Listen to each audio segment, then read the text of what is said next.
Break के बाद आपका स्वागत है। रुक करते हैं एक बड़ी खबर की ओर। झारखंड कांग्रेस के बाकी 4 प्रत्याशियों की आज घोषणा हो सकती है।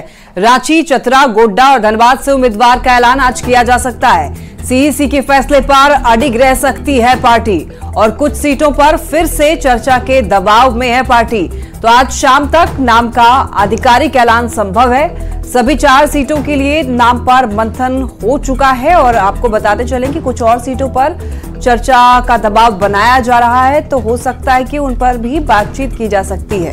और संवाददाता गौरव झा अधिक जानकारी के साथ जुड़े हुए हैं। गौरव, क्या माना जाए, आज फाइनली 4 प्रत्याशियों के नामों का ऐलान हो जाएगा या फिर जो ये बात सामने आ रही है कि कुछ सीटों पर फिर से चर्चा का दबाव दिया जा रहा है? बिल्कुल शिप्रा, हम आपको बता दें कि जिस तरीके से अब तक झारखंड की राजनीति चली है उसमें से 3 प्रत्याशियों की नाम की घोषणा पूर्व में ही कांग्रेस ने कर दी है। बाकी बचे हुए 4 सीट यानी कांग्रेस के कोटे की जो 4 सीट है उन नामों की घोषणा आज शाम तक या कल सुबह तक का वक्त दिया गया है कि इसकी आधिकारिक घोषणा कर दी जाएगी। अगर हम इस घोषणा की बात करें तो सेंट्रल इलेक्शन कमेटी जो कांग्रेस की है वहाँ स्क्रीनिंग हो चुकी है, तमाम चीजों पर मंथन हो चुका है। अब सिर्फ आधिकारिक रूप से सभी के नामों की घोषणा करनी बाकी है।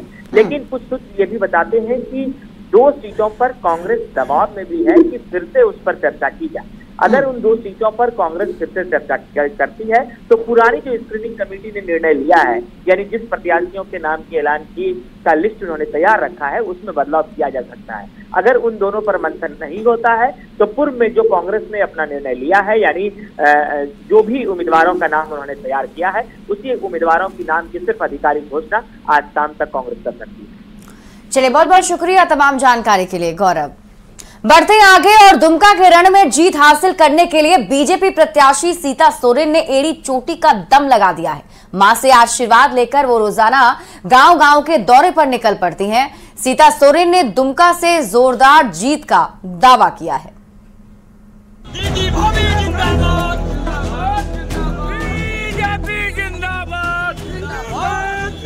दुमका लोकसभा से टिकट मिलते ही बीजेपी उम्मीदवार सीता सोरेन ने चुनाव प्रचार प्रसार में पूरी ताकत झोंक दी है। दीदी भाभी जिंदाबाद, जिंदाबाद, जिंदाबाद। कभी मां के दर पर मन्नत मांग रही हैं, तो कभी शहीद सीदो कान्हों से जीत का आशीर्वाद। मंदिर और संतों से आशीष लेने के बाद वो निकल पड़ती हैं दुमका की जनता के बीच उनका दिल जीतने के लिए। पिछले 1 सप्ताह में उन्होंने रानी बहाल से लेकर आसन बनी और पाट शिमला से लेकर रघुनाथपुर और बरमसिया का दौरा किया और उनसे केंद्र में बीजेपी की सरकार बनाने के लिए उन्हें वोट देने की अपील की है। चाहे जो गतिविधियां चल रही है चुनाव को लेकर के, तो कोई अनजान नहीं है। मेरे लिए भी कोई अभी अनजान नहीं रह गए। हमारे समुदाय के जो आदिवासियों में भी सबका राय यही है कि वो मेरे साथ है। आज का डेट में मेरे साथ। जेएमएम का गढ़ माने जाने वाले दुमका में सेंधमारी के लिए बीजेपी ने इस बार सोरेन परिवार की बड़ी बहू सीता सोरेन पर दांव आजमाया है। हालांकि बीजेपी की पहली लिस्ट में पिछले चुनाव के विजेता सुनील सोरेन को उम्मीदवार बनाया गया था, पर जैसे ही सीता सोरेन जेएमएम छोड़कर बीजेपी में शामिल हुई, 5वीं लिस्ट में बीजेपी ने सुनील सोरेन का टिकट काटकर सीता सोरेन को टिकट थमा दिया। जवाब में जेएमएम ने कद्दावर आदिवासी नेता नलन सोरेन को मैदान में उतार दिया। अब फैसला दुमका की जनता को करना है। झारखंड में जो सरकार चल रही है, कैसे सरकार चल रही है? तानाशाही की सरकार चल रही है, भ्रष्टाचार की सरकार चल रही है। ऐसे सरकार से झारखंड का क्या भला हो सके? इससे तय होता है कि हमारी जो जीत है, जीत पूरे तरह से ऐसी जीत होगी कि कभी झारखंड में इतनी रिकॉर्ड मतों से कभी जीत नहीं। दुमका के चुनावी मैदान में बीजेपी प्रत्याशी सीता सोरेन जनता से आशीर्वाद मांग रही हैं, तो जेएमएम प्रत्याशी नलिन सोरेन झारखंड मुक्ति मोर्चा के आंदोलन की दुहाई देकर जनता के अदालत में दुहाई दे रहे हैं। पर दुमका की जनता का फैसला तो 4 जून को ही सामने आएगा। नीतीश कुमार, न्यूज़ 18, दुमका। 21 अप्रैल को रांची में होने वाले उलगुलान न्याय महारैली को लेकर के जेएमएम तैयारी में जुटी हुई है और इसी कड़ी में हजारीबाग के जेएमएम पदाधिकारियों ने भी बैठक की, जहां महारैली को सफल बनाने को लेकर के चर्चा हुई और बैठक के बाद पार्टी महासचिव विनोद पांडे ने कहा है कि उलगुलान महारैली में लाखों की संख्या में लोग पहुंचेंगे और हेमंत सोरेन की गिरफ्तारी के खिलाफ जो आक्रोश है लोगों में वो महारैली में देखने को मिलेगा। इस उलगुलान न्याय महारैली में लाखों की संख्या में लोग पहुंचेंगे और हेमंत सोरेन जी की गिरफ्तारी के बाद जो आक्रोश पार्टी के कार्यकर्ताओं में है, आम जनों में, वो आक्रोश आपको उलगुलान न्याय महारैली में देखने को मिलेगा उस दिन प्रभात तारा मैदान में। हजारीबाग में लोकसभा चुनाव को लेकर बीजेपी प्रभारी लक्ष्मीकांत वाजपेयी ने बरही और बरकट्ठा में विधानसभा स्तरीय बैठक की और इस मौके पर उन्होंने कार्यकर्ताओं के साथ चुनावी रणनीति पर मंथन किया और उनमें जोश भरने की पूरी कोशिश की गई। उन्होंने केंद्र सरकार की उपलब्धियों को गिनाते हुए प्रदेश सरकार पर जमकर निशाना भी साधा। बीजेपी नेताओं ने एक बार फिर से 400 पार का नारा दोहराते हुए जीत का दावा किया है। चुनाव में हमारा कोई मुद्दा नहीं है, भ्रष्टाचार मुक्त भारत बनाना है, भ्रष्टाचारी राज्यों से भ्रष्टाचारियों को हटाना है। उसमें झारखंड राज्य भी प्राथमिकता पर है। हर हालत में मोदी जी के द्वारा किए गए विकास के काम और झारखंड की सरकार के द्वारा किए गए भ्रष्टाचार, इसको जनता के सामने रखकर जनता का आशीर्वाद मांगता है। आरा में सियासी पारा बढ़ने लगा है। आरा लोकसभा सीट पर 1 जून को मतदान होना है और बीजेपी से आरके सिंह तीसरी बार भी चुनावी मैदान में है, तो महागठबंधन से भाकपा माले विधायक सुदामा प्रसाद सिंह इस बार मैदान में है और आरा के 21 लाख मतदाता जो है वो अपने नए सांसद का चुनाव करने वाले हैं। तो इस चुनाव में सबसे बड़ा मुद्दा क्या होगा, न्यूज 18 की टीम ने सुदूर ग्रामीण इलाके में लोगों की राय जानी है। आरा लोकसभा चुनाव को लेकर रणभेरी बज चुकी है और आरा में 1 जून को मतदान होना है। उसको लेकर के भोजपुर जिले का जो राजनीतिक तापमान है वो धीरे धीरे बढ़ता जा रहा है। इस वक्त हम मौजूद हैं भोजपुर जिले के गढ़हन्नी प्रखंड के बगवा गांव में और यहाँ हम लोगों से बातचीत करेंगे, चुनावी मुद्दे को लेकर के करेंगे। आप बताइए, ये गढ़हन्नी प्रखंड में हम लोग खड़े हैं, क्या होगा विकास का मुद्दा इस बार लोकसभा चुनाव में? इस बार विकास का मुद्दा सिर्फ आरा का 4 लाइन रहेगा चारों तरफ से, जो कि जाने आने में टाउन में दिक्कत है। आरा का 4 लाइन वही एक नहीं है, बाकी मतलब बहुत बड़ा विकास हुआ। 10 साल में जो विकास हुआ अभी तक 70 साल में नहीं हुआ था। और इस बार आरा के माननीय सांसद श्री आरके सिंह जी कम से कम 2.5 लाख से ज्यादा वोट से जीतेंगे। कौन से मुद्दे प्रमुख होंगे लोकसभा चुनाव को लेकर के? आरके सिंह। क्यों आरके सिंह? दूसरे भी तो प्रत्याशी मैदान दूसरे नहीं है, बस हम लोग आरके सिंह के कर लिए हैं। क्या विकास किया आरके सिंह? बहुत विकास किया है। आरा का रेलवे देख लीजिए, आरा का रेलवे पुल देख लीजिए, मेडिकल अच्छी बनवा रहे हैं वो देख लीजिए, सब देखने वाली चीज है। गढ़हन्नी प्रखंड में अभी खड़े हैं हम, आपके गांव के आसपास के इलाके में कौन सा विकास हुआ? हर गांव में कुछ न कुछ दिए हैं, ऐसा थोड़ी बात है, हर गांव में कुछ न कुछ दिए हैं। क्या होगा मुद्दा विकास का आरा लोकसभा में? आरा में तो विकास का ही मुद्दा है और इसी आधार पर यहाँ के जो वर्तमान सांसद हैं वही खड़े हैं और उन्होंने काम अच्छा किया है। यहाँ आरा में उनका काम अच्छा रहा है, तो हम लोग इसलिए उनके काम के बदौलत हम उनको समर्थन कर रहे हैं। तो क्या मतलब जो महागठबंधन के प्रत्याशी हैं आपके नज़र में सही नहीं है? नहीं, सही होंगे, लेकिन ये आरा के लिए आरके सिंह ने जो काम किया है, शुरू करते हम लोग वहाँ कोइलवरपुर से लेकर के बहुत सारा रोड पास हुआ है, रेलवे में बहुत सारा काम। वो तो आरा की बात है, गढ़हन्नी प्रखंड का कोई काम? गढ़हन्नी प्रखंड में भी हमारे बगल में देखिए जो पुल दिख रहा है ना, आरके सिंह का बनाया हुआ है, मंदिर में जा रहा है, देखिए कितना मजबूत पुल है। मुझे नहीं लगता है कि ये पुल पिछले 50 साल में कुछ होने वाला है। सब मुद्दा कुछ है ही नहीं, सब विकास में चल रहा है सर, सारा क्षेत्र में विकास हो रहा है। मुद्दा क्या है? मुद्दा कोई नहीं है। तो आप विकास के नाम पर वोट करेंगे? विकास के नाम पर वोट करेंगे। आपके इलाके में कुछ विकास विशेष हुआ है? बहुत हुआ है। क्या क्या विकास हुआ है आपके इलाके में? हम लोग का विकास और शांति है, उसी पर हम लोग वोट देंगे। विकास और शांति, क्या विकास हुआ है आपके? विकास हुआ है, बहुत है। आराम में डेवलपमेंट है, रेलवे का है, मेरा भगवान गाँव में पुल दिए हैं, तो उसी के नाम पर करेंगे? हम लोग उसी के नाम पर वोट करेंगे। ये आप वोट करेंगे, किस नाम पर वोट करेंगे? मोदी के। आखिर मोदी के नाम पर क्यों, क्या किया है मोदी जी? मोदी वोट नहीं देना, चाउ ने बताता है, चाउ गहूँ देता है मोदी जी। अच्छा, मोदी जी गेहूँ चावल देते हैं इसलिए वोट देंगे? देना है बहुत मोदी के। अच्छा, मोदी जी को वोट देना है? हाँ, देना है। चावल गेहूँ दे रहे हैं इसीलिए?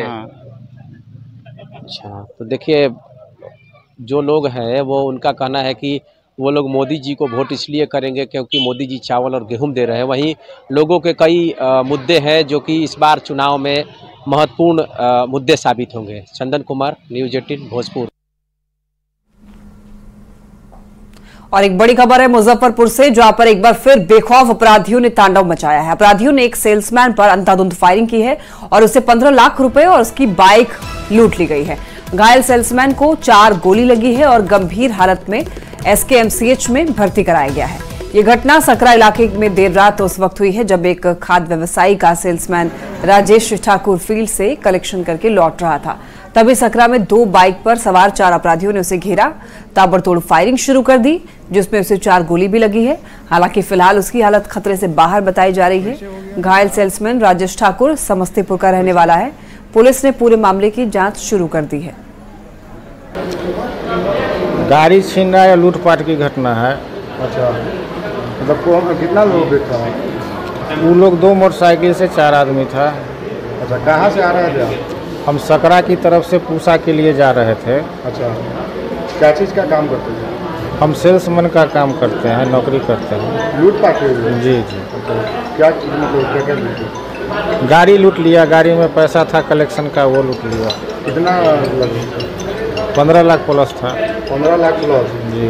तो करीब 15 लाख रुपया लेके आ रहे थे डिक्की में, और एक जो है रास्ते में जो है इनको ओवरटेक करके 2 मोटरसाइकिल से कुल 4 बंदे आए और इनको जो है पहले पीछे से धक्का मार दिया गाड़ी में, तो गिर गए। उसके बाद जो है ये उठे तो उन लोगों ने इनको मारना पीटना शुरू कर दिया।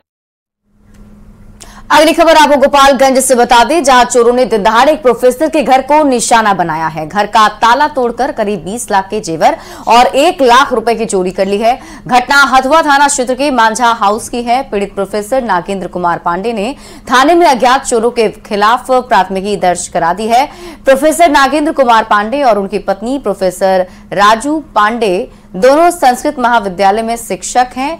प्रतिदिन मकान का ताला बंद कर दोनों महाविद्यालय में पढ़ाने चले जाते हैं। शनिवार की शाम कॉलेज से लौटे तो उनके घर का ताला टूटा हुआ था। पत्नी जब स्कूल से आई तो देखी तो अभी मेरे 2 बहुओं का लगभग आज के मार्केट वैल्यू के अनुसार 20 से 25 लाख का गहना था। 1 लाख रुपया कैश पत्नी रखी थी अपने अलमीरा में। कैश भी गायब था, गहना भी गायब था। और अभी हम लोग देख रहे हैं कि अभी और क्या क्या गायब हुआ है। और हम लोग दोनों आदमी जॉब करते हैं, यहाँ रहते 45 साल हो गए, आज तक ऐसी घटना नहीं हुई थी। पूर्णिया के दरारा चौक के पास में पाट के गोदाम में भीषण आग लगने की खबर है और आग लगने से करीब 60 लाख रुपए के पाट जलकर खाक हो गए हैं। जानकारी के मुताबिक गेट के गोदाम में गेट के वेल्डिंग का काम चल रहा था और वेल्डिंग की चिंगारी से ही ये आग लगी है। और आपको बता दें कि जो पाट है वो जल गई है। आग लगने की सूचना मिलते ही दमकल की 4 गाड़ियां मौके पर पहुंची। करीब 8 घंटे की मशक्कत के बाद आग पर काबू पाया गया है और सूचना मिलते ही पुलिस भी मौके पर पहुंची। तो देखिए तस्वीरें आप टीवी स्क्रीन पर देख सकते हैं। 8 घंटे के बाद कड़ी मशक्कत के बाद आग पर काबू पाया गया है। पाट जो है वो जल गई है भयानक तरीके से। आग बुझाने की कोशिश टीम की तरफ से की गई। पाट के गोदाम में आग लगने की खबर सामने आई। सूचना मिलते ही पुलिस भी मौके पर पहुंची, फायर ब्रिगेड की टीम भी पहुंची। कड़ी मशक्कत के बाद आग को बुझाया गया है।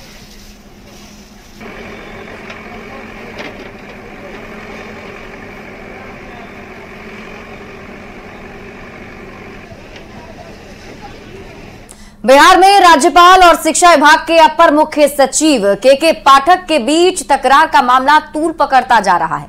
जिस तरह से राज्यपाल और के पाठक आमने सामने हैं, बिहार में शैक्षणिक व्यवस्था को लेकर सवाल खड़े हो रहे हैं। इधर अब एबीवीपी ने राज्यपाल के समर्थन में शिक्षा विभाग के अपर मुख्य सचिव के पाठक के खिलाफ आंदोलन का ऐलान कर दिया है। अखिल भारतीय विद्यार्थी परिषद के राष्ट्रीय महामंत्री याज्ञवल्क्य शुक्ला ने कहा है कि बिहार में जो कुछ भी हो रहा है वो पूरे देश में कहीं और देखने को नहीं मिल रहा।